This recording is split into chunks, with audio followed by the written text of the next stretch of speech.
Assalamualaikum warahmatullahi wabarakatuh. Selamat pagi.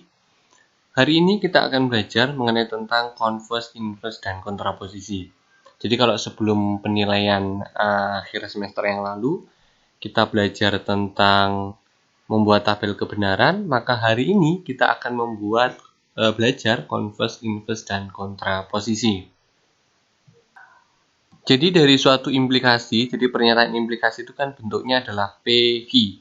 Jika P maka Q. Dapat diperoleh implikasi lain yang disebut converse, inverse, dan kontraposisi. Jadi kalau pernyataan implikasi itu bentuknya adalah jika P maka Q, maka kalau kita disuruh menentukan converse itu bentuknya menjadi Q jika Q maka P. Tinggal dibalik saja. Jadi dari implikasi kalau mau menentukan converse tinggal dibalik jika Q maka P. Kalau kita mau menentukan inverse, itu tinggal dikasih negasi. Negasi P, maka negasi Q. Jadi awalnya jika P maka Q, maka inverse-nya adalah negasi P, maka negasi Q. Kalau kontraposisinya itu adalah dibalik. Jadi dari bentuk implikasi P, Q, atau jika P maka Q, itu tinggal dibalik. Depan belakang dikasih negasi. Jadi kontraposisi dari suatu implikasi itu adalah negasi Q maka negasi P. Oke, saya berikan contohnya. Ini adalah contoh dari menentukan converse, inverse, dan kontraposisi. Implikasinya itu adalah jika saya lapar, maka saya makan. P-nya saya lapar, Q-nya saya makan. Jika P maka Q, P-nya saya lapar, Q-nya saya makan. Maka converse-nya adalah Q maka P, tinggal dibalik. Maka yang awalnya jika saya lapar maka saya makan, converse-nya adalah jika saya makan maka saya lapar, karena dibalik Q P. Kalau inverse-nya itu adalah depan belakang dikasih negasi. Jadi yang awalnya jika saya lapar maka saya makan, maka inverse-nya adalah jika saya tidak lapar maka saya tidak makan. Negasi P maka negasi Q. Kontraposisinya itu adalah negasi. Jika negasi Q, maka negasi P. Jadi yang awalnya jika saya lapar, maka saya makan, itu tinggal dibalik dulu. Saya makannya nanti ditaruh di depan, saya laparnya ditaruh di belakang. Tapi depan belakang dikasih negasi. Jadi kontraposisinya menjadi jika saya tidak makan, maka saya tidak lapar. Jadi ini rumusnya itu ada 1, 2, 3 ini. Ketika ada implikasi kamu disuruh menentukan converse, maka bentuknya dirubah menjadi jika Q maka P. Kalau disuruh menentukan inverse, maka tinggal diubah bentuknya menjadi negasi P maka negasi Q. Kalau menentukan kontraposisi, maka tinggal dibalik dan dikasih negasi, maka negasi Q. Jika negasi Q, maka negasi P. Nah, ini untuk latihannya. Jadi tentukan converse, inverse, dan kontraposisi dari 3 pernyataan ini. Ya.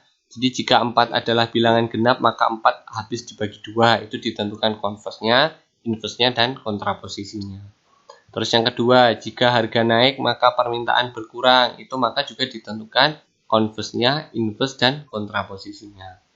Yang ketiga, jika 4 tambah 3 sama dengan 12, maka 2 kali 3 sama dengan 6. Ini juga tentukan converse, inverse, dan kontraposisinya. Tinggal itu tadi. Kalau converse tadi, jika Q maka P. Kalau inverse, jika negasi P maka negasi Q. Kalau kontraposisi, jika negasi Q maka negasi P. Nah, untuk selanjutnya itu adalah tentang penarikan kesimpulan. Ya. Penarikan kesimpulan. Ada 3 aturan dasar penarikan kesimpulan logika matematika. Yang pertama adalah modus ponens, yang kedua adalah modus tollens, dan yang ketiga adalah silogisme. Ketiga-tiga aturan ini memiliki bentuk yang berbeda-beda. Yang pertama modus ponens namanya. Jadi jika premis pertama itu bentuknya adalah P maka Q, dan premis kedua bentuknya adalah P, maka kesimpulannya adalah Q. Contohnya, jika Andi basah, maka Andi kehujanan. Berarti kan Andi basah itu P, Andi kehujanan itu Q. Sedangkan di P2-nya itu adalah Andi basah, berarti dia P. Andi basah P, Andi kehujanan Q. Premis yang kedua bentuknya Andi basah atau P. Berarti kesimpulannya adalah Q Andi kehujanan. Oke, yang kedua adalah modus tollens. Modus tollens ini ketika bentuknya seperti ini, di premis pertama bentuknya adalah jika P maka Q. Tapi premis kedua bentuknya adalah negasi Q. Kalau modus ponens tadi kan P2-nya atau premis keduanya kan bentuknya adalah P. Tapi kalau di di modus tollens ini, premis kedua bentuknya adalah negasi Q. Kalau kamu ketemu bentuk yang seperti ini, maka menyimpulkannya menggunakan modus tollens. Kesimpulannya apa? Kesimpulannya negasi P. Di sini sama-sama ada Q-nya. Q-nya dicorek, maka kan tinggal negasi P. Gitu loh. Contohnya seperti ini. Jika ada ujian, maka siswa belajar. Jika ada ujian, maka siswa belajar. Ada ujian itu P, siswa belajar itu Q. Premis 2-nya siswa tidak belajar. Siswa tidak belajar berarti negasi Q. Karena kan Q-nya tadi siswa belajar. Sehingga kesimpulannya adalah tidak ada ujian. Jika ada ujian, maka siswa belajar. Siswa tidak belajar, berarti tidak ada ujian. Tuh. Yang terakhir adalah silogisme. Jadi silogisme itu ketika kamu menemukan soal bentuknya seperti ini, premis pertamanya adalah jika P maka Q, premis keduanya adalah jika Q maka R, maka penarikan kesimpulannya menggunakan silogisme. Kesimpulannya apa? Jika P maka R. Nih, kamu lihat ini kan sama-sama punya Q. Ini tinggal dihilangkan saja, maka kan tinggal P sama R gitu. Contohnya seperti ini. Jika Anton pergi, maka Anton tidak masuk ke sekolah. Jika Anton tidak masuk ke sekolah, maka tidak memakai seragam. Kesimpulannya adalah jika Anton pergi, maka tidak memakai seragam. Nih, jika Anton pergi, maka Anton tidak masuk sekolah. Jika Anton tidak masuk sekolah, maka tidak memakai seragam. Kesimpulannya, jika Anton pergi, maka tidak memakai seragam. Ini kan Anton tidak masuk sekolah, tinggal dihilangkan saja, maka tinggal jika Anton pergi, maka tidak memakai seragam.